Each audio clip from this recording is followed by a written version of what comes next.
Chapter 6, In God alone is good, and elsewhere nowhere one good. O Asclepius, is in none else save in God alone? Nay, rather, good is God himself eternally. If it be so, for good must be essence, from every kind of motion and becoming free, though naught is free from it, possessed of stable energy around itself, never too little, nor too much, an ever full supply. Hath O one, yet high is its source of all, for what supplieth all is good. When I, moreover, say he supplieth, altogether high, it is forever good. But this belongs to no one else save God alone. For he stands not in need of anything, so that desiring it he should be bad, nor can a single thing of things that are be lost to him, on losing which he should be pained, for pain is part of bad. Nor is there aught superior to him, that he should be subdued by it, nor any peer to him to do him wrong, or answer that he should fall in love on its account, nor aught that gives no ear to him, whereat he should grow angry, nor wiser aught for him to envy. 2. Now as all these are non-existent in his being, what is there left but good alone? For just as naught of bad is to be found in such transcendent being, so too in no one of the rest will good be found. For in them are all of the other things, i.e., those things which are not good, both in the little and the great, both in each severally, and in this living one that's greater than them all, and the mightiest higher of them, i.e., the cosmos. For things subject to birth abound in passions, birth in itself being passible. But where there's passion, nowhere is there good, and where is good, nowhere a single passion. For where is day, nowhere is night, and where is night, day is nowhere. Wherefore in Genesis the good can never be, but only be in the ingenerate. But seeing that the sharing in all things hath been bestowed on matter, so doth it share in good.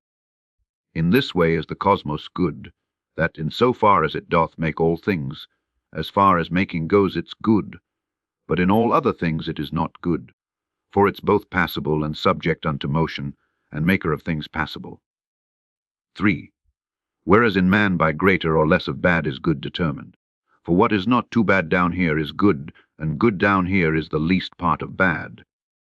It cannot, therefore, be that good down here should be quite clean of bad, for down here good is fouled with bad, and being fouled, it stays no longer good, and staying not it changes into bad. In God alone is, therefore, good, or rather good is God himself. So then, Asclepius, the name alone of good is found in men, the thing itself nowhere high in them, for this can never be, for no material body doth contain it, a thing bound on all sides by bad, by labors, pains, desires, and passions, by error and by foolish thoughts. And greatest ill of all, Asclepius, is that each of these things that have been said above is thought down here to be the greatest good, and what is still an even greater ill is belly, lust, the error that doth lead the band of all the other ills, the thing that makes us turn down here from good. 4. And I, for my part, give thanks to God, that he hath cast it in my mind about the gnosis of the good, that it can never be it should be in the world. For that the world is fullness of the bad, but God of good, and good of God. The excellencies of the beautiful are round the very essence of the good. Nay, they do seem too pure, too unalloyed. Perchance 'tis they that are themselves its essences. For one may dare to say, Asclepius, if essence, sooth, he have, God's essence is the beautiful is further also good. There is no good that can be got from objects in the world. For all the things that fall beneath the eye are image, things and pictures as it were, while those that do not meet, the eye are the realities, especially the head or essence of the beautiful and good. Just as the eye cannot see God, so can it not behold the beautiful and good, for that they are integral parts of God, wedded to him alone, inseparate familiars, most beloved, with whom God is himself in love, or they with God. 5. If thou canst God conceive, thou shalt conceive the beautiful and good, transcending light, made lighter than the light by God. That beauty is beyond compare, and imitate that good, e'en as God is himself.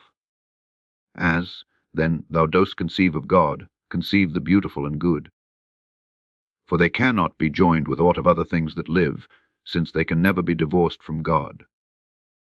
Seekst thou for God, thou seekest for the beautiful. One is the path that leadeth unto it, devotion joined with gnosis. 6.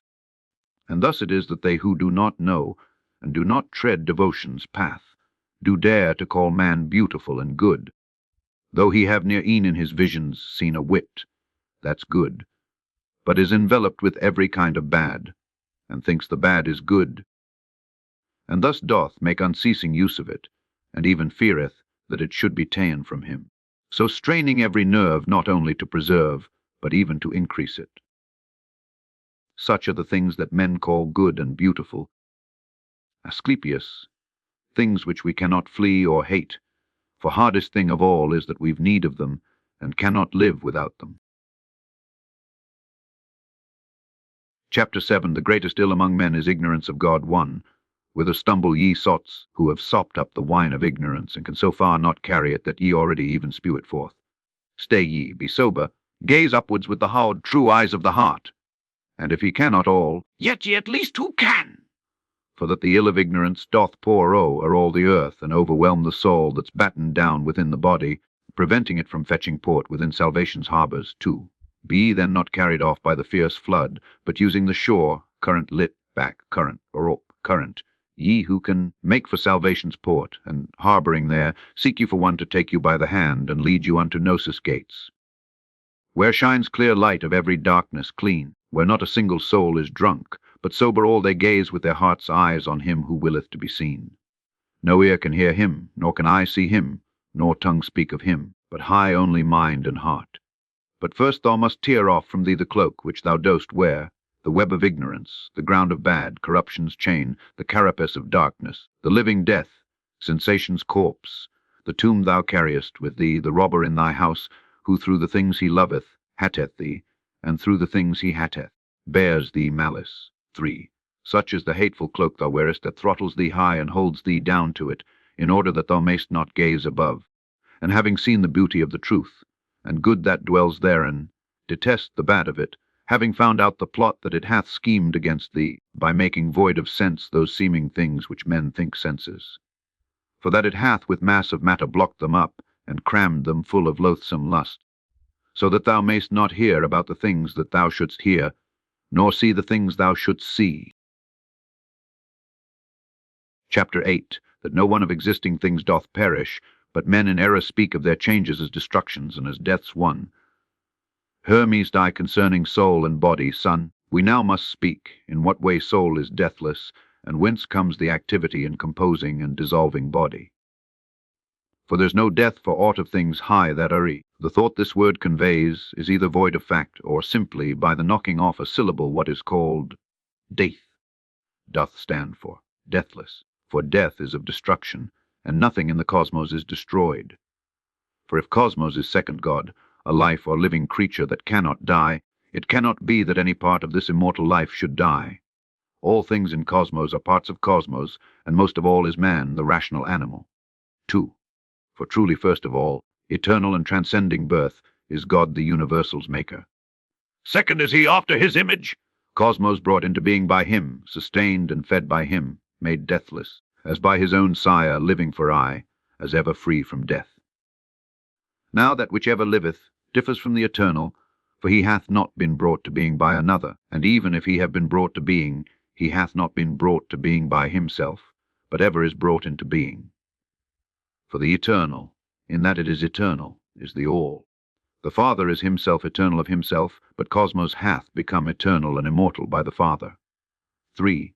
And of the matter stored beneath it, i.e., beneath the cosmos, the Father made of it a universal body, and packing it together made it spherical, wrapping it round the life.